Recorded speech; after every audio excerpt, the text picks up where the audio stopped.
देखिए, अब बहुत सारे लोग इस बार अपनी सैलरी स्लिप को देखकर, हो सकता है कुछ लोग खुश हो तो कुछ लोग ये भी सोचे कि क्या सैलरी स्लिप है, क्योंकि ज्यादातर बहुत सारे लोग ऐसे होते हैं जो ये मायने उनको रखता है कि उनकी जो इन हैंड सैलरी है वो ज्यादा अच्छी आए। लेकिन बहुत सारे ऐसे भी लोग होते हैं जो ये सोचते हैं कि उनकी जो फ्यूचर सेविंग है वो बहुत अच्छी हो।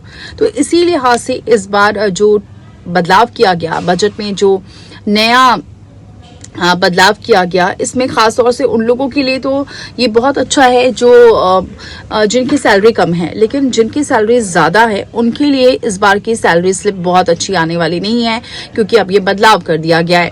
क्योंकि बेसिक जो सैलरी है उसमें बदलाव किया गया है, और ऐसे में जिनकी ज्यादा सैलरी होती है उनका जो चाहे वो बहुत सारे ऐसे अलाउंसेस होते हैं जो ज्यादा होते हैं, वो कहीं ना कहीं कटेंगे। तो ऐसे में उनकी सैलरी तो कम आएगी, लेकिन जिनकी इन हैंड सैलरी हो उनको फायदा होने वाला है, क्योंकि देश भर में नौकरी पेशा लोगों के लिए एक बड़ा बदलाव लागू हो चुका है। नए लेबर कोड के जमीन पर उतरने के साथ ही अब कंपनियों की सैलरी देने के जो तरीके हैं वो भी पूरी तरह से बदलने वाले हैं। यानी इस बार की जो सैलरी आने वाली है उसमें आपको चेंजेस देखने को मिलेंगे, इसलिए आप घबराएं ना, उसको बहुत अच्छे से देखें।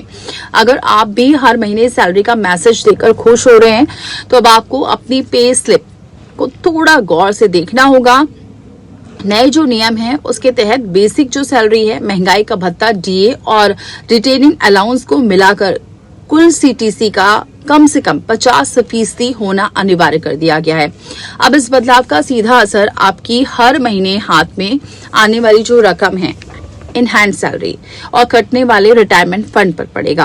अब तक कंपनियां कर्मचारियों को ज्यादा टेक होम सैलरी देने के लिए सीटीसी का बड़ा हिस्सा house rent allowance, HRA, bonus और अन्य स्पेशल अलाउंस के तौर पर दिखाती थी। इससे हाथ पे कैश से तो ज्यादा आता था, लेकिन बेसिक का सैलरी कम होने से बुढ़ापे की जो बचत थी वो कम हो जाती थी। नए नियम के लागू होने के बाद जो पुरानी व्यवस्था थी उस पर रोक लगा दी गई है।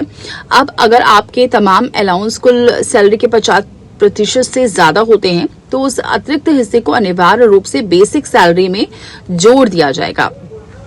इस नए स्ट्रक्चर से ये बदलाव देखने को मिलेगा। इसके अलावा बहुत सारे ऐसे लोग थे जिनका पीएफ अकाउंट नहीं करता था, यानी पीएफ नहीं करता था। 15,000 अगर सैलरी है उसके बावजूद उनका पीएफ नहीं कट रहा है, तो अब ऐसे लोग अपना जो कुछ अमाउंट है वो पीएफ में कटवा सकते हैं।